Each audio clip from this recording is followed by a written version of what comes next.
Gentlemen, welcome to Beyond the White Noise Paranormal Radio, season number 2. Tonight we have a very special guest who we want to thank big time for taking some time out to talk to us. We have Ben Hansen, also known from Factor Fake, also known from many other shows he has been on. Ben, welcome. Thanks, guys. Thanks for having me. Thank God you've came on. Do you know what? It's that sounded really shady, but what it is normally, as I said to you a little bit earlier, sometimes we struggle slightly with trying to match time zones and trying to make sure we can get people on. And do you know what? Of all the guests who have had, your schedule is the most hectic I've seen. When are you leaving to the next place? Tomorrow afternoon. Yeah, I'm headed to Scarefest in Kentucky. Oh my God! Yeah. Is the weather? Sorry, go on. No, what part of Kentucky are you going to be in? I believe it's in Lexington. Yeah, it's like the second time I've been there. It's typically pretty muggy. I mean, it gets really humid down there, but I don't mind.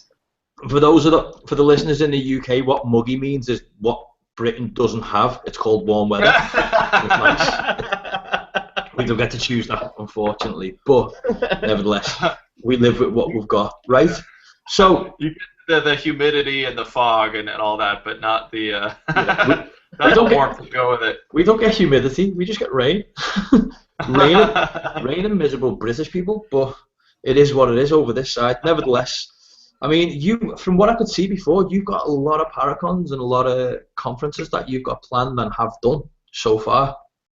Have you? I know it's like what they say to rock stars, where's the best place you go? But if you could sit there and say there was one conference you wish you could repeat, what would it be? Do you know what? Sad question, but I've got to do it. Well, that's a good one. You know, I'm not exactly sure because it depends on. I've been to a lot of the Comic-Cons, and they're a lot of fun, but I kind of like the ones where we're doing more events. So anytime we go to do a ghost hunting thing, internationally, I've twice now been to one called Australia Paracon. Just for the location alone, you know, for them to take you out there to Australia, and then you get to take time to go and go tour places in between. We did like a 3-city tour. That was amazing. You're a trooper. You're an absolute trooper for doing it. Yeah.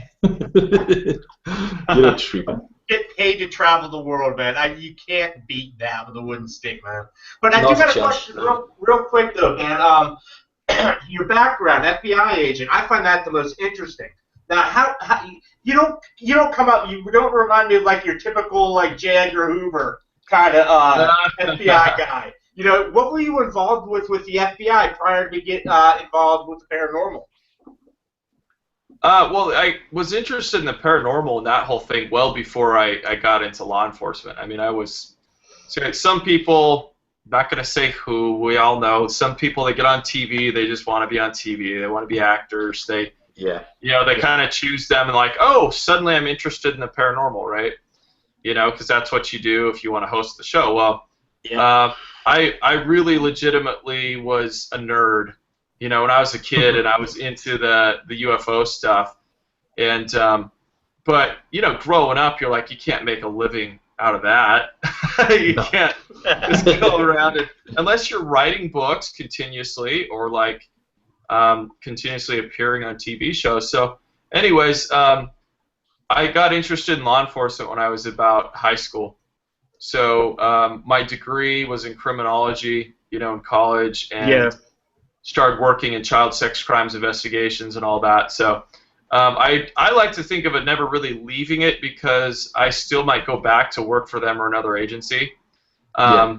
But this opportunity with TV came up, and you know, I'm turning 38 next year, so I'm relatively still young. I can still make career changes and try things out. So to be fair, you're just hinting for us to say you don't look over the age of 28 there. I know what you're doing. Well, thanks. That's good, right? Let's go there.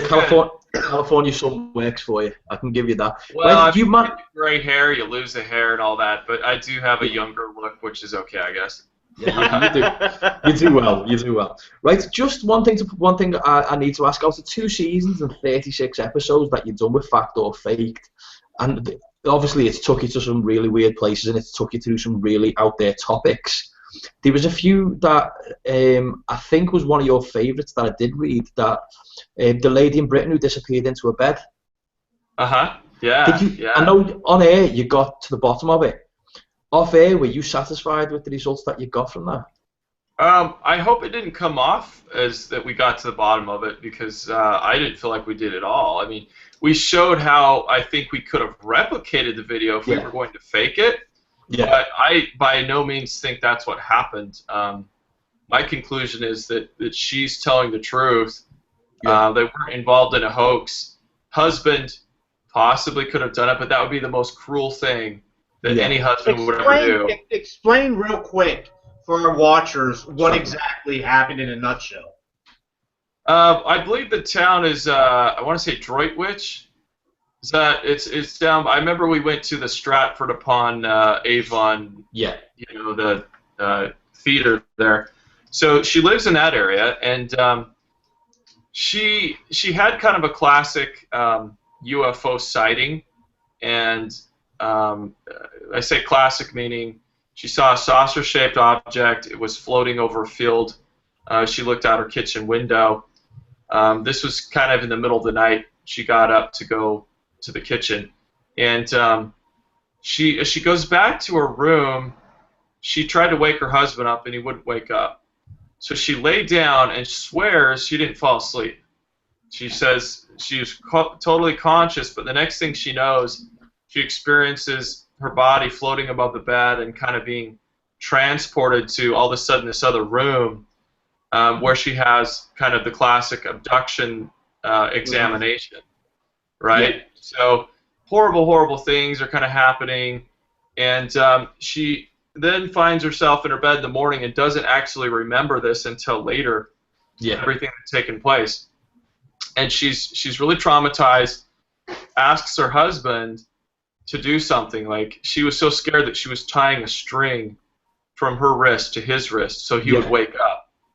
You know, like if she were taken. And so he happens to be, and I know this sounds fishy, but he happens to be a DVR salesman, right? Yeah. So there you go. He has the technology and everything, but he had extra units available and sets up a DVR surveillance camera.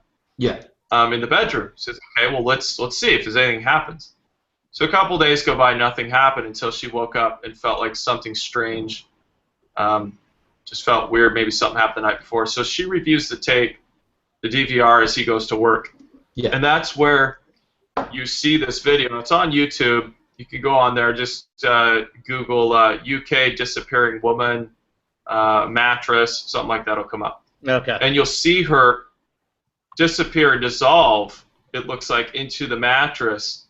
So her form is there, then the sheets dissolve, and she's gone for 13 minutes. So what you'll see on the YouTube videos, they're fast-forwarding the part where she's gone, and then all of a sudden her form takes shape again, and she's back in bed. Oh. So, yeah. Crazy. I remember the lengths that you guys went to try and replicate it. You had actuators under the bed, arms under the bed, you tried cabling, you tried a hell of a lot of stuff. And you know, the more I watched when you were trying to do it, the more I thought to myself, right, the fact that we've got the technology to replicate it is one thing, but in the same instance, it's just equally as hard for the guy, as you say yourself, a DVR salesman, to get his hands on some of that technology. And now the one question I do have to ask is, when you went there, did you manage to ask them whether it was the same bed? No, it was different mattress, but you know, thinking about it and asking him all the questions and trying to see if he would be a part of something, you got to think, okay, if he did what we did, right, and cut a hole in the mattress, he had to wait till she was out of town, right, which she never really went out of town. He had to hire somebody to cut the mattress and to help him to film that person sinking into the bed, you know, from a hydraulic lift, reappearing, right? And then he takes that video, re-uploads it into the DVR on that exact night, Conveniently. Right? Conveniently, to where she wakes up in the morning and feels something is wrong. Then he goes to work. Well, you just go watch the video, honey. We'll see what happened. Right? Yeah. And then she watches the video like, oh my gosh, it looks like me, and I'm disappearing. So very, very unlikely. Yeah. And the fact that if you've ever worked with DVRs, they usually have some coding that's like some proprietary Chinese thing, right? That you can't even pull a video off of it, let alone put one on it. Yeah, it's a struggle to do anything with them. The one thing I will say with regards to all of that, though, is that I don't mean to sound sexist, but it's going to sound sexist, is no matter what you say, she's a woman. She will know if you sneeze in the bathroom with the door shut. Women know. They're like sharks. This isn't our mattress. What did you do with our mattress? Yeah. Why is there a giant hole on my side? Yeah. She might not notice. You never know. Jesus. Oh, my God. But no, so that's perfect. Yeah, so Ben, have you been involved in anything recently, investigation-wise, that you could actually either say, hey, we came across this, can't explain it, or it was a lot of fakery going on with, you have to go on YouTube, not YouTube, I apologize, go on YouTube and Facebook where all you have is WhatsApp and everything else, or these apps and stuff like that. But do you do a lot of investigations with, like, through MUFON or anything else these days, or? I'm not a MUFON investigator. Typically, I have a friend who's a reporter for the Huffington Post. Huffington Post, okay. Just about every other week or maybe once a month, he'll send me a story he's working on. So I will call up the witness, the person who did the video, if I could find them. I'll talk to other people. So I do a lot of analysis of videos for them. Okay. We're also continually researching the debris field at Roswell. So I've been out there a couple times and helped out with kind of the digs and the searching and stuff we're looking for. What's your take on Area 51 and Roswell? I mean, don't you think it comes down to military? It's just military, whatever they're doing militarily is going to be out in about 20 years from now. I mean, it's like prepping for future weapons and places like that. Or do you feel that there is actually something there that can be construed as an alien or UFO or anything like that? Well, the Area 51, it's hard to say, because Area 51 is kind of like it's the place of legends, and anything could happen there. There's so many rumors of cloned humans there, and what kicked it off was really Bob Lazar's story, which still is baffling. Because in many respects, he seems like somebody who's telling the truth, and he did work for some of the places he worked for. But it was his story about back engineering alien craft there, that brought the whole alien aspect into it. Yeah. So it's really hard to say with Area 51. Roswell's completely different. Roswell, you would have a very difficult time convincing me that the military, that this was theirs. They didn't know it crashed. I mean, they had to go don't you think if it was ours and we, they didn't know it was a missing experimental plane or anything, why would you send it to their foreign technology division and make a public release right away with captured a UFO? And then when they said it wasn't a UFO, why would you send a kite, the foreign technology division, in several, bombers filled with debris? That's a pretty big kite. If you just knew it was a kite and you didn't need to explore it any further. They didn't know what it was. It wasn't ours. Might I ask you two questions with regards to Roswell? First question I'm going to ask is, has any debris been found that you can not definitively say, but something which has been classed as questionable? Yeah, we've had some questionable things. The debris there for sure was within the years, even 10, 15 years after the fact, people were still finding that memory foil they talked about that held in shape. They were still finding that miles away. So we're kind of trying to see, the desert really holds on to its scars and the secrets for years. So we're trying to spread out in the way that the wind would have gone to see if there's anything left. But modern day, no. Like we found little bits of metal that we've had tested, and it's very expensive. So we did this for History Channel Canada, and we took a little piece that turned out to be aircraft grade aluminum. from about the 50s.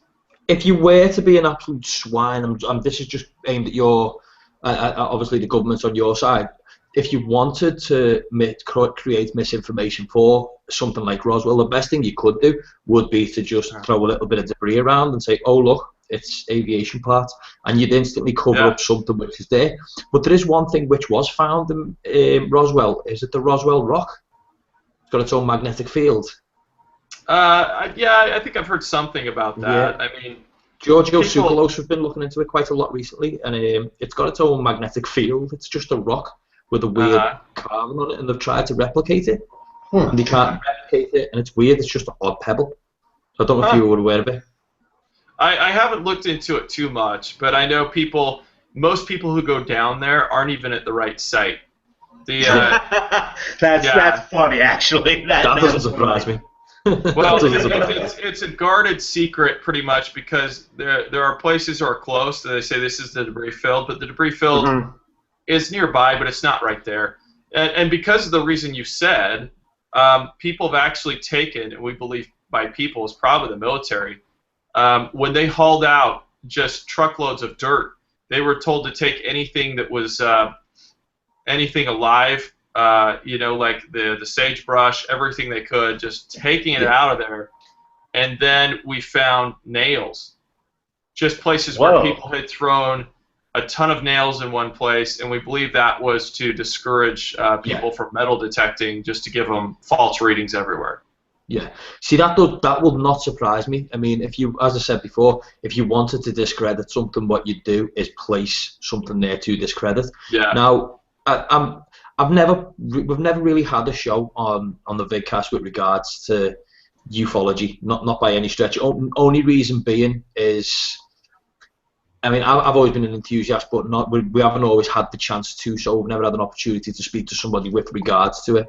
And especially where Roswell's concerned, it's the only thing that I'll pull from Roswell. It really concerns me is it happens so close to where is it the plane that dropped the bomb in Hiroshima. It's so close to there that there are coincidences, right? And that is not that's too close a coincidence. That it could have gone anywhere. Why was it at that point? That's the one thing that always had me believing. Well, you got to remember, this was just a few years after the atomic bomb, and the Army Corps that was stationed at Roswell was the only unit in military history at the time that was a nuclear bomb unit. Yeah. So White Sands Proving Grounds and everything where it was tested, it was built at Trinity where it was detonated. All those things are right there, so if that theory holds any water, maybe they'd go see what's going on there. Well, the funniest thing with that theory, especially with the theory with regards to maybe there's somebody out there watching what the hell we're up to, if you were to look at it from the Minuteman missile situation, was it in the 70s? When a UFO buzzed the Minuteman missiles, and all of a sudden this entire missile silo went dead. And it was dead for a couple of minutes, and it was a panic. It's happened apparently more than once. But what they used to do is they'd fly over, it'd decommission, then it'd recommission when they disappeared. That would make, if I had to say they're here for a reason, that's the reason I'd give it. Maybe they're looking at us and thinking, you're a self-destructing society, which is pretty much what we are. We're created to destroy ourselves. It's the way it's going to be. If I was an outsider looking in, I'd treat this place like an ant farm, and I'd go along every once in a while and poke and prod and see what was going on. So I kind of understand the situation, but I'm just gonna, if it's okay with you, dive back towards the paranormal investigating side. I mean, do you still put your hand into investigations, or do you not get to do that no more with your entire time constraints that you've got with regards to everything else you do? Yeah, I mean, most of what I do is attached to a public event. Sometimes if I get in on a weekend and this event doesn't start till the next night, we'll go poke around, do stuff on our own. Yes. And then I've got a group of people who we get exclusive locations here in the LA area or places like those. That's sweet, dude. Oh. Because LA, I swear the history, and if you know how they do the death tours and all that, LA's got this dark history to it that people don't even realize. that it's a dark place, Yeah. Well, yeah, I think it always has been. It sucks your life. Right, I've got one. I've got to drag him up now, right? What you've worked with Josh Gates, correct? What the hell is he like to work for? Is he clinically insane, or is he just one of those guys who he doesn't put it on? He's got to be that nuts. Is he that? He's got a lot of energy. He's a very funny guy too. He's seriously like. I can imagine him to be the liability when somewhere. When you go somewhere and you're on a plane and you're ready to go and investigate, and then he would be the person you'd be like, "Is Josh sitting down and in his seat okay?" Well, he seems to attract problems, to be honest. I mean, we did an episode with him in Iceland, and our boat that went out with him on it, and one of my cast members, this storm just sort of came up. A lot of wind and everything, and they're out on this lake, and the engine dies. Oh, Jesus. So it's like, yeah, and I'm sitting there with a radio waiting for them to come back, and they're going to film the next part of this, and they're out there, like, we're pissed at them, but we're eating, like, we're in a tent, and we're eating, like, this wonderful, wonderful meal the locals gave us, and we're just all warm and everything. This is Iceland. In the springtime, and they are freezing out there, and we have no idea what's going on, that they're almost capsized. Do you know what? I would half believe that Josh was the type of person to go over to the dashboard, and just turn the switch off and go, "It's broke." Oh. Yeah. We got to swim to land. He seemed like the one person I'd be worried about practical jokes around. I don't know. I'd be afraid, dude. I'd actually be afraid. Yeah. Oh, you got to throw the wetsuit on and make your way in ice cold water. Oh, God love him. Right. Yeah. No, I think we all wanted to go back to the hotel, so it was 2-3 in the morning. Yeah, that's legit. Yeah. Just dragging it through. Right. So one thing I did notice with the Fact or Fake show is you did get a lot of criticism from every angle, which you'd expect whenever you have a show on television. If there's something which could be questioned, somebody is going to come along and question it, and not everybody comes along with a valid question, like a valid argument. A valid argument or a valid attack, right? And the one person who came up to you guys, and I'm not sure you're aware of it, but it's something I've read on the internet a few times, is the amazing James Randi got into criticizing you guys. How much do you know about that? Is it just which episode? Exactly, narrow it down. He's an absolute idiot of a man, and he just literally wants to discredit the planet, and we're all out there trying to, do you know what, we're all in the dark with a torch trying to find something in a nothingness, to be fair. And then you've got people like him and the criticizers, which would come along and easily debunk what you do. When, to be fair, you're trying to debunk it in the first place anyway. So they're trying to debunk the debunker, which is redundant in my eyes. Leave them to it. But nevertheless, right, where criticism's concerned, have you had a lot whilst we were on the show, or did you have a lot of more love than hate with the show? Oh, definitely more love. But yeah, I mean, like you mentioned, that at first I took it personal because you put so much time into this and trying to cover all your bases, but then people don't realize you're filming about 70 hours of camera footage, and then that's whittled down into about 17 minutes. Yeah. For that one segment and stuff. Yeah. Yeah, and there's so much that you did, they don't have time to show even to explain, and then you got idiots, people who. It's cool. I like how we went back to that. I take idiots for you, dude. I'll accept it. The people who are like this are idiots. They don't like, if you're gonna make a comment, do your homework first. Yeah.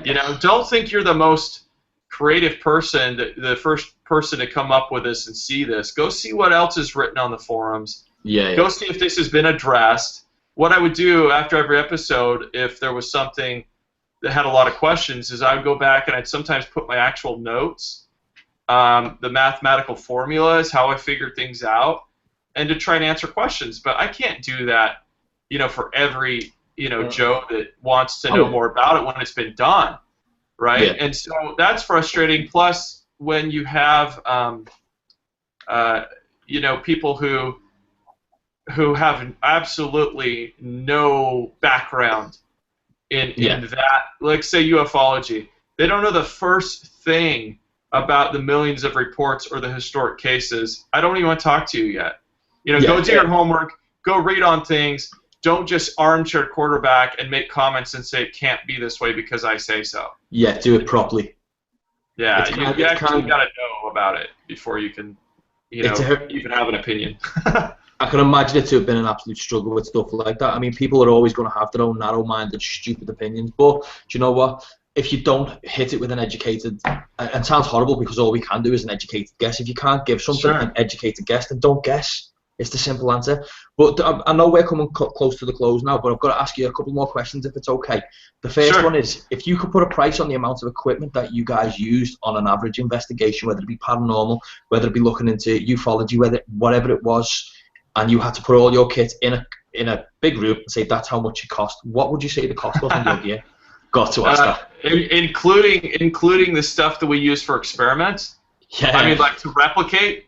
Yeah, no, I'd go as far as saying the cameras, the HDD, the HDV recorders and the likes. Well, I mean, you're not into it relatively that much if you're not including, you know, the production cameras filming you. We're talking about, we would use, you know, standard Sony cameras, the thermal cameras that FLIR would give us, basically. If you were to buy those, buy everything else, oh, Jesus. You know, in one kit, you're probably talking about 15 grand, maybe around there. What about do you use GoPros? You gotta go. I'm a GoPro fetish. I got a GoPro. He's got more GoPros than sense. I just had to say that. I have like anytime a GoPro's on sale or something, I'm buying it. Yeah. It's disgusting. It is terrible. Every reality show uses them. I mean, a lot. Every time you see a car driving scene, there's usually a GoPro up on the windshield, on the dash, and the windscreen filming you this way. So. It makes sense because of how good the quality of camera they are. But there's one final question, because I know we're coming to the end now. And the final question I'm going to ask you is, if there's a piece of equipment on the planet you could use for any paranormal investigating, or you could recommend somebody uses, what would you suggest that would be? I'd say keep it simple. You know, like two things I always have: a recorder and an EMF meter. I like the old analog, the needle, tri-field meter, because it gives a quicker response, you know, than the Mel meters and stuff. But you don't have to get super technical. I sell the super technical. If you want thermal cameras, I'll sell you a thermal camera. You know? Hey, Ben, can you say one thing for, say I'm doing a shameless plug right now, as I told you earlier. Can you say, ladies and gentlemen, anybody watching, please read True Haunting 2 by Ed Becker. True Haunting 2 by Ed Becker? Yeah. Can you tell everybody to go out and buy it? What if it's not a good book? It's an immense book. It's a great book. I read it. It's legit. Okay, I'll go off of your recommendation then. That's perfect. God love it. Oh my God. But so you'd go as far as saying that analog obviously is better than digital. I totally agree with you on that, because with analog you can see, especially on a tri-field meter, you can actually see any fluctuations. You see them as they're happening, and digital always has a refresh rate you need to worry about. I was kind of worried thinking you were going to say I use divining rods or crystals. I was going to go, no, it was a good show. No. Same thing with the apps. People need to, the apps. It's okay if that's part of what you do, after nothing else has worked, but it's all experimental. But that especially is so far over in the entertainment aspect of things. If you can't explain, if the designer can't explain to me how this is supposed to work in theory, based on the algorithms and the words that are programmed in there, then I don't find it useful. You have just hit the nail on the head. I had not a dispute, but I had a long-winded conversation with an individual who created an app. And when I asked him to, and I've played around with technology for a very long time. I can code. It's something I've always been involved in.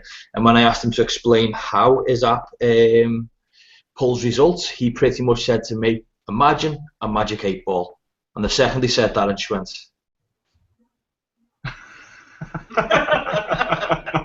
I got nothing. Thank you very much for your app, but I've got nothing. But that was where I was up to. Now I know we've actually literally come to the end of our interview. Obviously you need to get gone and get what you need to get done. You've got packing to do, and looks like you've got to go and enjoy the rest of the California sun that I'm never going to see. Yeah, me neither.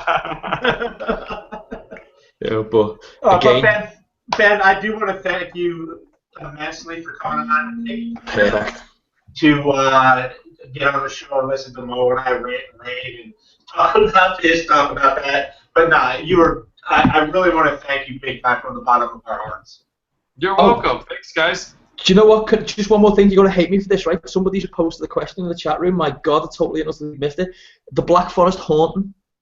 Yeah. Right. He's asked me to ask in Colorado. He's asked me for your take on it, and all I've got in the chat room is Mo, asking my question, Mo. You think I'm messing? Look at my camera screen. So he has like how many cameras going at one time?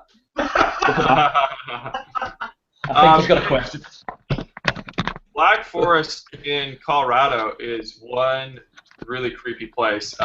This particular house that we investigated, I don't believe the owners are even there anymore. I think they sold it.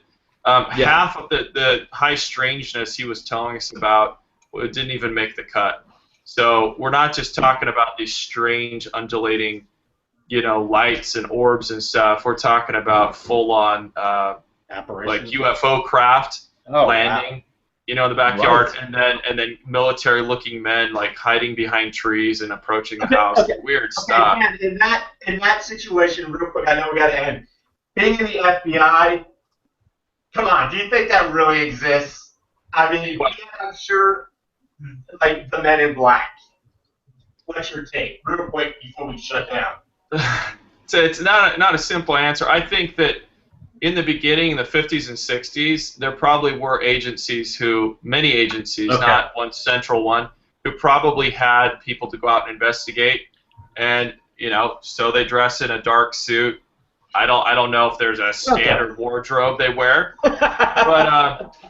but you have to understand if you're the Air Force or you're another agency and you don't want people to know who you really are and asking, you can make up anything. You don't have to tell the truth as to who you are, why you're there. So if it concerned national security, I think it's possible that people were harassed. Look at the Roswell thing, and they didn't know what they're dealing with. People were harassed with their lives, threatened that they would be killed and buried in the desert if they talked about what they saw. So in that sense, I think there's some truth to it. But those are the early days. I really don't think that. I'll leave you with this. If somebody tells you they're being followed by black helicopters and their life's in danger at every turn, right, like a James Bond movie, be very suspicious. The government doesn't have the money. They don't have the resources. And why? Because you saw a UFO?